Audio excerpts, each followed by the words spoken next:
Challengers Bengaluru ಅಭಿಮಾನಿಗಳ ಪಾಲಿನ king Virat Kohli ಮತ್ತೆ ಸಿಲಿಕಾನ್ ಸಿಟಿಗೆ ಮರಳಿದ್ದಾರೆ. ಈ ಬಾರಿಯ ಅವರ ಆಗಮನದ ಹಿಂದೆ ಒಂದು ವಿಶೇಷತೆ ಇದೆ. ಕೊಹ್ಲಿ ಈ ಬಾರಿ ಕೇವಲ ಆಟಗಾರನಾಗಿ ಅಲ್ಲ, ಡಿಫೆಂಡಿಂಗ್ ಚಾಂಪಿಯನ್ ಆಗಿ ಬೆಂಗಳೂರಿನ ಚಿನ್ನಸ್ವಾಮಿ ಮೈದಾನಕ್ಕೆ ಹೆಜ್ಜೆ ಇಡುತ್ತಿದ್ದಾರೆ.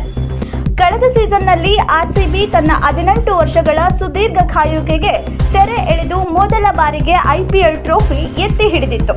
ಈ ಐತಿಹಾಸಿಕ ಗೆಲುವಿನಲ್ಲಿ ವಿರಾಟ್ ಕೊಹ್ಲಿ ಪಾತ್ರ ಅನನ್ಯವಾಗಿತ್ತು.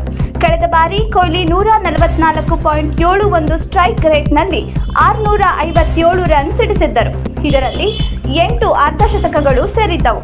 ರಜತ್ ಪಾಟಿದಾರ್ ಅವರ ಅಮೋಘ ಬ್ಯಾಟಿಂಗ್ ನೆರವಿನಿಂದ ತಂಡ ಪ್ರಶಸ್ತಿ ಗೆದ್ದಿತ್ತು. ಈಗ ಅದೇ ಗೆಲುವಿನ ಲಯವನ್ನು ಮುಂದುವರೆಸಿ ಸತತ 2ನೇ ಬಾರಿಗೆ ಚಾಂಪಿಯನ್ ಆಗುವುದು ಆರ್ಸಿಬಿ ಗುರಿಯಾಗಿದೆ. ವಿರಾಟ್ ಕೊಹ್ಲಿ ಅವರಿಗೆ ಈಗ 37 ವರ್ಷ. ಈಗಾಗಲೇ ಅಂತಾರಾಷ್ಟ್ರೀಯ ಟಿ20 ಮತ್ತು ಟೆಸ್ಟ್ ಕ್ರಿಕೆಟ್ಗೆ ನಿವೃತ್ತಿ ಘೋಷಿಸಿರುವ ಕೊಹ್ಲಿಯನ್ನು ಮೈದಾನದಲ್ಲಿ ನೋಡಲು ಅಭಿಮಾನಿಗಳಿಗೆ ಈಗಿರುವ ಏಕೈಕ ವೇದಿಕೆ ಎಂದರೆ ಅದು ಐಪಿಎಲ್. ವಯಸ್ಸು ಹೆಚ್ಚಾದರೂ ಅವರ ಫಿಟ್ನೆಸ್ ಮತ್ತು ರನ್ ಹಸಿವು ಮಾತ್ರ ಕಿಂಚಿತ್ತೂ ಕಡಿಮೆ ಆಗಿಲ್ಲ. ಆರ್ಸಿಬಿ ಫ್ರಾಂಚೈಸಿ ಜೊತೆಗಿನ ಅವರ ಭಾವನಾತ್ಮಕ ಸಂಬಂಧವೇ ಅವರನ್ನು ಪ್ರತಿ ಬಾರಿ ಹೊಸ ಚೈತನ್ಯದೊಂದಿಗೆ ಮೈದಾನಕ್ಕಿಳಿಯುವಂತೆ ಮಾಡುತ್ತದೆ.